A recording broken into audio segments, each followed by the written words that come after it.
British রাজনীতি এই মুহূর্তে একটি গুরুত্বপূর্ণ পরিবর্তনের মুখোমুখি দাঁড়িয়ে আছে।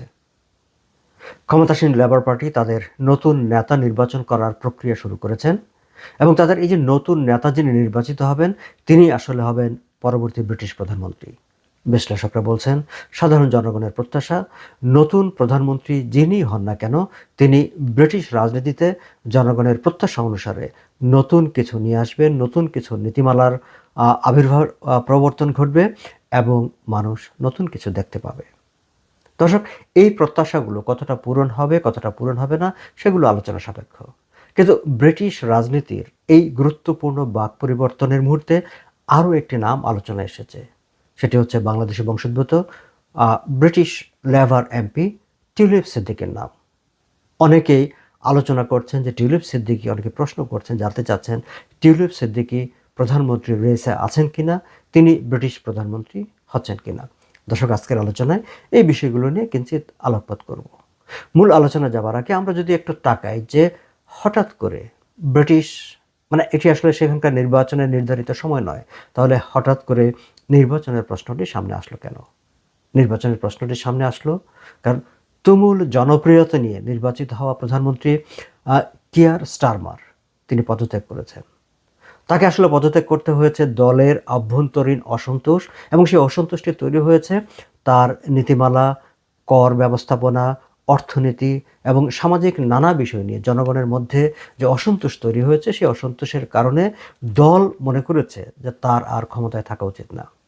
দর্শক, খেয়াল করবেন যে ব্রিটিশ প্রধানমন্ত্রী আমরা যদি গত কয়েক বছরের পেছনের দিকে তাকাই, আমরা দেখব যে বেশ কয়েকজন ব্রিটিশ প্রধানমন্ত্রীকে ক্ষমতা থেকে সরে যেতে হয়েছে এবং তারা ক্ষমতা থেকে সরে গেছেন। বিষয়টি কিন্তু এমন নয় যে বিরোধী দলের প্রবল আন্দোলন, হরতাল, সংগ্রাম তার কারণে তারা পদত্যাগ করেছেন, না, বিষয়টি সেরকম নয়।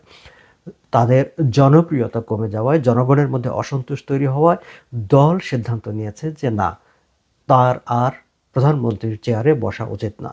ফলে তিনি পদত্যাগ করে এসেছেন এবং যেহেতু লেবার পার্টি সংখ্যাগরিষ্ঠ আসন নিয়ে বর্তমানে দেশ শাসন করছে, ফলে লেবার পার্টির নতুন নেতা নির্বাচন করে নতুন প্রধানমন্ত্রী নির্বাচন করেছেন।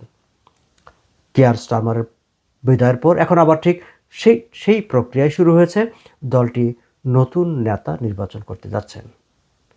স্থানীয় সময় মানে যুক্তরাজ্যের সময় 9 জুলাই বৃহস্পতিবার থেকে নতুন নেতা নির্বাচনের মনোনয়নপত্র মানে প্রার্থিতা ঘোষণার শুরু হয়েছে। ইতিমধ্যে অ্যান্ডি বার্নহাম, একজন তুমুল জনপ্রিয় নেতা, তিনি তার প্রার্থিতা ঘোষণা করেছেন। এর বাইরে ঠিক আমি যখন আলোচনাটি করছি আজ 9 জুলাই টরন্টো সময় সকালবেলা, এখন পর্যন্ত আর কোনো প্রার্থী নাম পাওয়া যায়নি।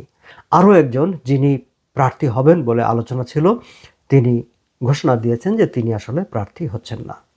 দর্শক, অ্যান্ডি বার্নহাম প্রার্থিতা ঘোষণা করেছেন, এখন পর্যন্ত তিনি একমাত্র প্রার্থী। তাহলে তিনি কি পরবর্তী ব্রিটিশ প্রধানমন্ত্রী হচ্ছেন? বিশ্লেষকরা, আলোচকরা অনেকটা সেরকমই পূর্বাভাস দিচ্ছেন। কিন্তু তার আগে আমরা আমাদের আলোচনায় দর্শক আমরা একটু ঠিক জেনে নিতে চাই যে এই যে তিনি প্রার্থিতা ঘোষণা করলেন, তাহলে এই নেতা নির্বাচনের প্রক্রিয়াটা কি? দর্শক, লেবার পার্টির যে নিয়ম, সেই নিয়ম অনুসারে তাদের 402 জন এমপি আছেন। কেউ যদি নেতা হিসাবে প্রার্থিতা ঘোষণা করেন, তাহলে এই 402 জনের মধ্যে অন্তত 81 জনের সমর্থন লাগবে।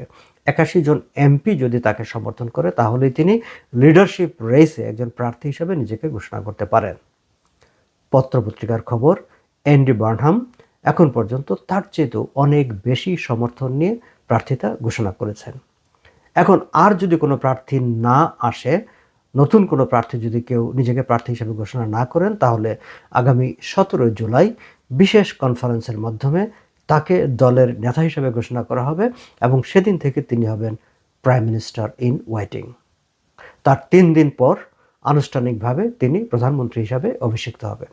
কিন্তু এর মাঝখানে যদি নতুন আর কেউ প্রার্থিতা ঘোষণা করেন, তাহলে সঙ্গত কারণে সেটি ভোটের দিকে যাবে এবং এই এমপিরা তার ভোট দিয়ে একজন নেতা নির্বাচিত করবেন এবং সেই ক্ষেত্রে 29 আগস্ট হচ্ছে ডেডলাইন। 29 আগস্ট নির্বাচনের মাধ্যমে যিনি বিজয়ী হবেন তাকে প্রধানমন্ত্রী হিসাবে ঘোষণা করা হবে।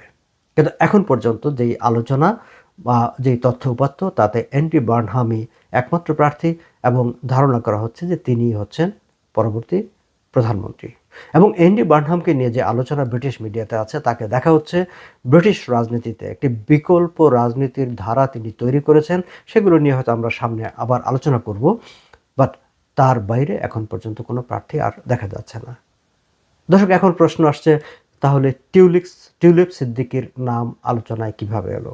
হ্যাঁ, টিউলিপ সিদ্দিকীর নামটি মূলত আলোচনায় এসেছে আসলে বাংলাদেশ থেকে, তার মানে ভক্ত শুভানুদ্দীদের কাছ থেকে, কিন্তু এখন পর্যন্ত আনুষ্ঠানিকভাবে তিনি লিডারশিপ রেসে নিজেকে প্রার্থী হিসাবে ঘোষণা করেননি, কিংবা তিনি প্রার্থী হবেন এমন কোনো ইঙ্গিতও তিনি দেননি।